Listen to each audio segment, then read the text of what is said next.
The costliest trademark mistakes in China rarely begin with a lawsuit. They begin with ordinary business decisions. We can file after the launch. The English name should be enough. One software registration will cover the business. Our distributor can file it for us.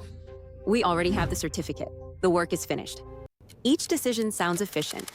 Each may save a little time or money today, but together they can delay a market launch, leave the main revenue model exposed, or place control of the brand in someone else's hands. In this video, we will examine 5 costly trademark mistakes foreign companies make in China and what foreign companies and their advisors should do instead. Pay particular attention to mistake number 4.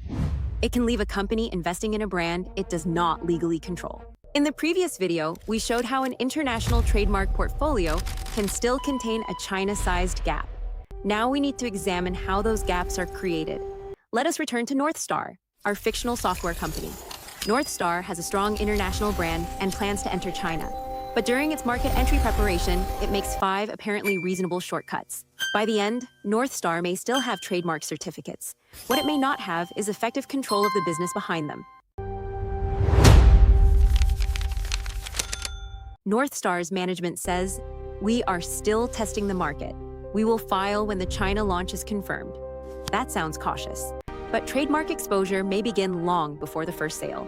Northstar may already be speaking with distributors, sending designs to manufacturers, showing the product at trade events, building Chinese marketing pages, or sharing the brand with potential partners. The public launch may still be 6 months away, but the name is already visible. In China, an earlier application can create a serious obstacle for a later applicant. There may be legal arguments in particular cases involving bad faith, prior relationships, or earlier rights, but those arguments require evidence, time, and cost. They should not be the market entry strategy. What should Northstar do instead? Connect the trademark timeline to the first point of commercial exposure, not only to the first sale. Ask, when will a Chinese supplier, distributor, or partner first see the brand? When will packaging or localization begin? When will the name first appear in China-facing materials?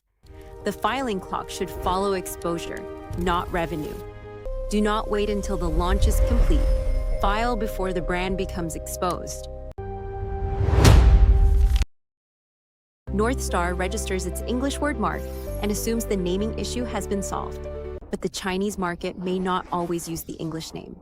Customers, distributors, media platforms, and online communities may create a phonetic Chinese version, a translated name, an abbreviation, or an informal nickname.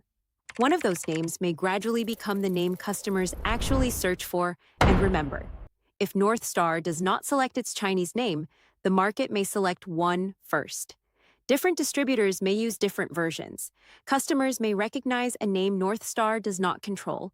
Another party may even apply for the most valuable Chinese version before Northstar decides it matters. Not every foreign company automatically needs a Chinese language trademark, but the decision should be deliberate.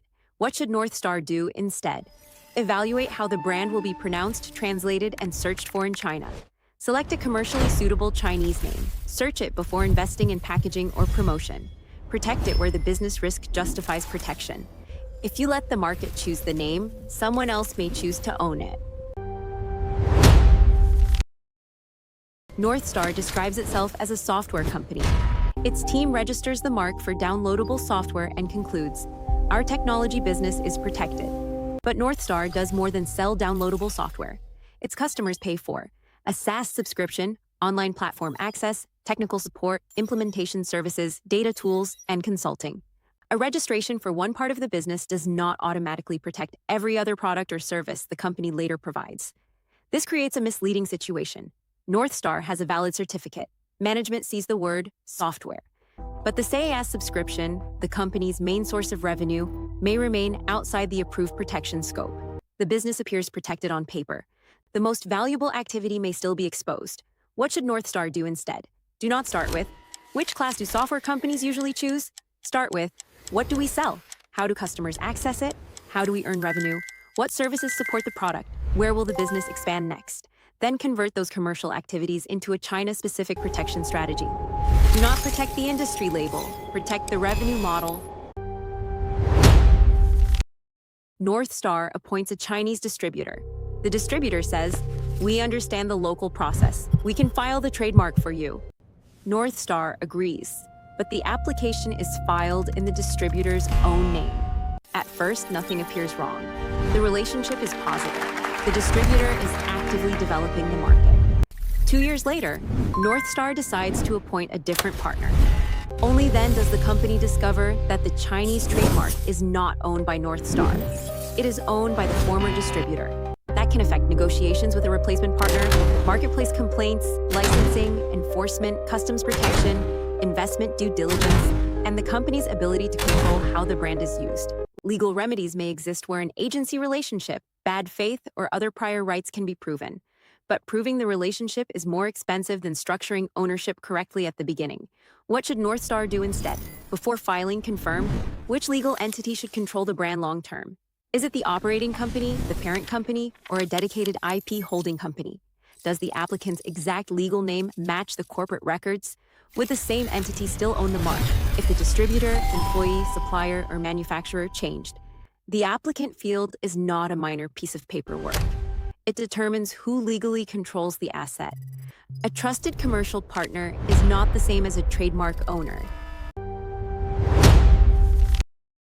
Northstar finally receives its Chinese trademark certificate. The legal team marks the project as complete. But registration is not the end of trademark strategy. It is the beginning of trademark management. After registration, the logo may change, new products may be launched, new Chinese names may appear, competitors may file similar marks, the company may enter new sales channels, and ownership or address information may change. A registered trademark can also become vulnerable when it is not used for 3 consecutive years without a justifiable reason.